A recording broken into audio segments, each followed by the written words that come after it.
पहले आपको लिए चलेंगे डॉक्टर उमर आदिल की तरफ और जानने की कोशिश करेंगे कि उनकी दावत ईद में कौन कौन से खाबे खाए गए। डॉक्टर उमर आदिल साहब, सबसे पहले आप मुझे ये बताएं कि ईद गुजरी है, ईद पे आपने इतने मजे मजे के पकवान बनाए और जब भी आप मजे मजे के खाने बनाते हैं तब आप हमें बुलाना भूल जाते हैं। सबसे पहले तो पैड़िए, by the way nice suit, I really like it.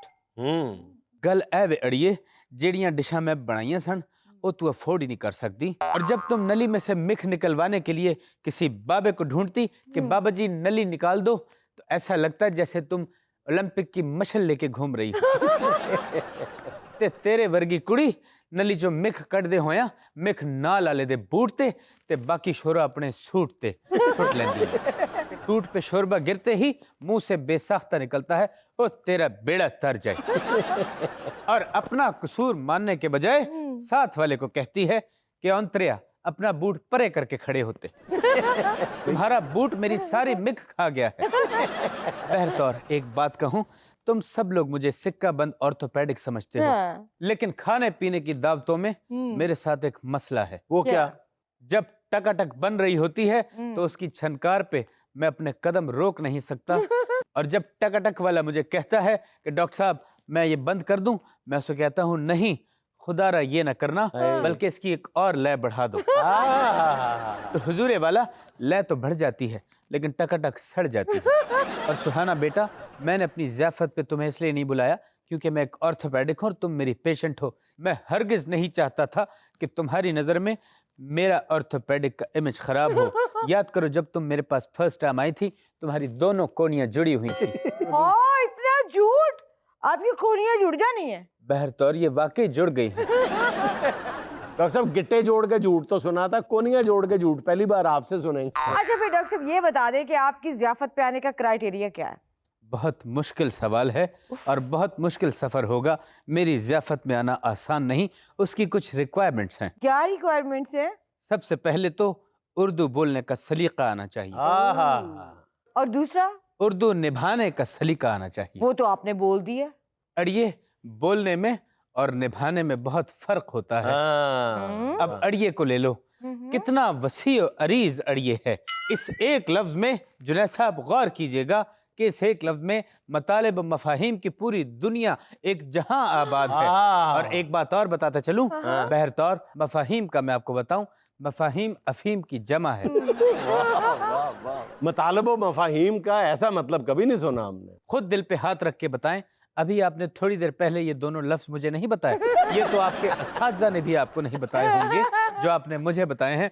हाय मेरे सर चकरा रहा है, इतने भारी वर्ड्स। और एक बात और बताता चलूं, बहरतौर सुनने और देखने वालों के लिए एक नया इजाफा होगा कि मतालिब मफाहिम, मफहीम जो है वो अफीम की जमा है। और मतालिब? उफ अल्लाह, एक तो आज की ये जनजी लफ्जों के माखिज से ना बलद है। इन्हें ना काफिया पता, ना रदीफ, ना ज़ईफ, ना जवान, ना बच्चा। बहरतौर जुनैद साहब, चिड़िया का बच्चा खाता था खिचड़ी, पीता था पानी। जुनैद साहब गौर कीजिए कि वो चिड़िया के बच्चे के लिए जो खिचड़ी चिड़ा बनाता था वो किस तरह बनती थी। जरा मुलाहिजा फरमाइए। सबसे पहले तखय्युल की परवाज कहाँ तक जा सकती है, ये कोई डॉक्टर उमर आदिल साहब से। हाय अल्लाह, हाय जुनैद साहब, इतने भारी लफ्ज ना कहिए, लक पतला मेरा चुकदानी पारवे। बैर कैफ, कभी गौर कीजिएगा जिस तरह वो चिड़ा चिड़ी अपने बच्चे के लिए खिचड़ी बनाते हैं, ओए होए, उसके अंदर मौसीकियत भी है, तरन्नुम भी है, रिदम भी है, मिठास भी है और प्यार भी है। नहीं है तो उमर आदिल के कुर्ते नहीं है। खिचड़ी भी है। वो तो कब की खत्म हो चुकी है। वैसे गुड़िया, चिड़िया की खिचड़ी की रेसिपी पूछना नहीं चाहोगी? जरूर, अगर बता दें तो। बहरतौर सबसे पहले तो चिड़ा प्याज को बारीक बारीक काटता था और फिर उसी पे चिड़िया अपनी चोंच से टक लगाती थी। वाह जी वाह। और गौर फरमाइएगा जुनैद साहब कि जिस नफासत से चिड़ा चिड़ी प्याज को टक लगाते हैं, इन दोनों का ताल्लुक आराई कबीले से था। अच्छा, सिर्फ इतनी सी बात से आपने अंदाजा लगा लिया कि चिड़ा चिड़ी आराई है। जुनैद साहब आगे तो सुनिए। मेरी इन गुनाहगार आंखों ने देखा है कि प्याज का टुकड़ा नीचे गिरा, चिड़े ने यूं उठा के चूम के ऊंची जगह पे रख दिया।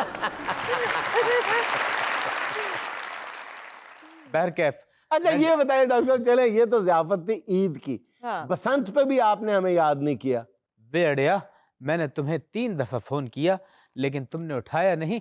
हाँ, तुम्हारे फोन से एक ही आवाज आ रही थी कि आपको ये मतलूबा सहूलत मुयस्सर नहीं है। और जब चौथी दफा मैंने तुम्हें फोन मिलाने के लिए फोन उठाया तो किसी जालिम ने मैडम अफशा का गाना लगा दिया, गुड्डी वांगू आज मैनू सजना, उड़ाई जा उड़ाई जा उड़ाई जा। है जुनैद साहब, क्या बताऊं, ऐसा लग रहा था जैसे आसमान से रंगो नूर की बरसात थी, तारों की झिलमिलाहट थी, झरनों की सरसराहट थी, खिजा के पत्तों की चुरमुराहट थी, किसी मानूस अजनबी के कदमों की आहट थी, किसी नाराज महबूबा की चेहरे की मुस्कुराहट थी। वे मेरा ते दिल कर रहा सी वे मैं उड्डी उड्डी जावा हवा दे नाल। और जुनैद साहब, उड़ा मैं इस वजह से भी नहीं कि कोई मेरी कमर पर 804 ना लिख दे और मुझे हवा में ही हथकड़ी लग जाए। और हथकड़ी तो आजकल मेरी ऐसी आशिक हुई है कि घर में किसी से पूछो कि आज की पकाया है तो जवाब आता है हथकड़ी पकौड़े।